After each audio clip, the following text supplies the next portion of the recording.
HR Suresh Gowda ಉದ್ಯಮಿ ಮತ್ತು ಸಮಾಜ ಸೇವಕರು ವೇದಿಕೆ ಮೇಲೆ ಬರಬೇಕಾಗಿ ವಿನಂತಿಸಿಕೊಳ್ತಾ ಇದ್ದೀನಿ.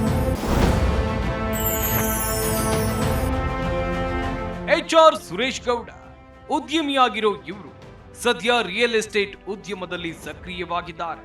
ಇವರ ಹಲವಾರು ಪ್ರಾಜೆಕ್ಟ್ ನಂದಿ ಬೆಟ್ಟದ ಆಸುಪಾಸಿನಲ್ಲಿದೆ. ಸಿನಿಮಾ ರಂಗದಲ್ಲೂ ಉತ್ತಮ ಒಡನಾಟ ಹೊಂದಿದ್ದಾರೆ. ಚಂದನ್ ಶೆಟ್ಟಿಯವರ ಆಲ್ಬಮ್ ಪ್ರೊಡ್ಯೂಸ್ ಮಾಡಿದ್ರು. ಇವರ ಇಡೀ ಕುಟುಂಬವೇ ಸಾಮಾಜಿಕ ಕಾರ್ಯಗಳಲ್ಲಿ ನಿರತವಾಗಿದೆ. ಬಡವರಿಗೆ ನಿರಂತರ ಸಹಾಯ ಮಾಡುವ ಮನೋಭಾವ ಸುರೇಶ್ ಗೌಡ ಅವರದ್ದು. ಕೊರೋನಾ ಸಂದರ್ಭದಲ್ಲಿ ಉಚಿತ ಅಕ್ಕಿ ವಿತರಣೆ ಮಾಡಿದ್ದಾರೆ. ಇವರಿಗೆ Zee Kannada news Yuvaratna award ನೀಡೋಕೆ ನಾವು ಹೆಮ್ಮೆ ಪಡುತ್ತೇವೆ.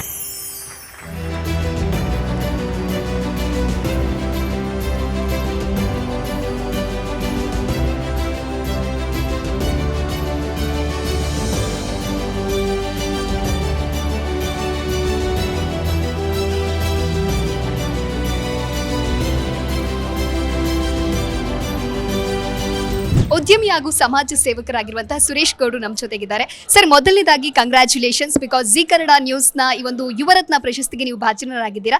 ಎಷ್ಟು ಖುಷಿ ಇದೆ ಸರ್? ಮೇಡಮ್, ಜಿ ಕನ್ನಡಕ್ಕೆ ಫಸ್ಟು ಧನ್ಯವಾದಗಳು ಹೇಳ್ತೀನಿ.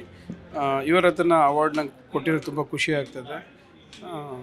ಓಕೆ ಸರ್, ಇನ್ನು ಕೋವಿಡ್ ಬಂದಂತಹ ಸಂದರ್ಭದಲ್ಲಿ ಸಾಕಷ್ಟು ಸಹಾಯವನ್ನ ಮಾಡಿದ್ದೀರಾ ಸರ್. ಸೊ ಆ ಖುಷಿ ಬಗ್ಗೆ ಏನು ಹೇಳ್ತೀರಾ? ಹಾಗೆ ನಿಮ್ಮ ಮುಂದಿನ ಗುರಿಗಳ ಬಗ್ಗೆ? ಮೇಡಮ್, ಗುರಿಗಳೇನಿಲ್ಲ. ನಾನು ಬಿಸ್ನೆಸ್ ಮ್ಯಾನು. ನಾನು ಸಮಾಜ ಸೇವೆ ಮಾಡಬೇಕಂತ ತುಂಬ ಆಸೆ ಇರೋನು. ಆಮೇಲೆ ಪಬ್ಲಿಕ್ ಲೈಫಲ್ಲಿ ಇದ್ದೀನಿ ನಾನು. ನನಗೆ ಪಬ್ಲಿಕ್ ಬಗ್ಗೆ ಏನು ಅಂತೆಲ್ಲ ಗೊತ್ತು. ಆದ್ದರಿಂದ ನನ್ನ ಬಿಸ್ನೆಸ್ ಆಗಲಿ ಏನೇ ಆಗಲಿ ನನ್ನ ಸಮಾಜ ಸೇವೆಗೆ ಪಾತ್ರವಾಗ್ತೀನಿ. ಪ್ರತಿಯೊಂದು ಪ್ರಶಸ್ತಿಗಳು ಕೂಡ ಸಮಾಜದಲ್ಲಿ ಮತ್ತಷ್ಟು ಜವಾಬ್ದಾರಿಗಳನ್ನು ಹೆಚ್ಚು ಮಾಡುತ್ತೆ. ಸೊ ಹಾಗಾಗಿ ಈ ಕುರಿತು ಈಗ ನಂಗೆ ಜಿ ಟಿ ವಿಯವ್ರು ಕೊಟ್ಟಿರೋದ್ರಿಂದ ನನಗಿನ್ನ ಜವಾಬ್ದಾರಿ ಜಾಸ್ತಿ ಆಗಿದೆ. ಅದನ್ನು ಜವಾಬ್ದಾರಿನ ಇನ್ನೂ ಉತ್ತಮವಾಗಿ ಮಾಡ್ತೀನಿ ಅಂದ್ಬಿಟ್ಟು ನಂಬಿಕೆ ಇದೆ ಅಷ್ಟೇ. Thank you sir, thank you so much.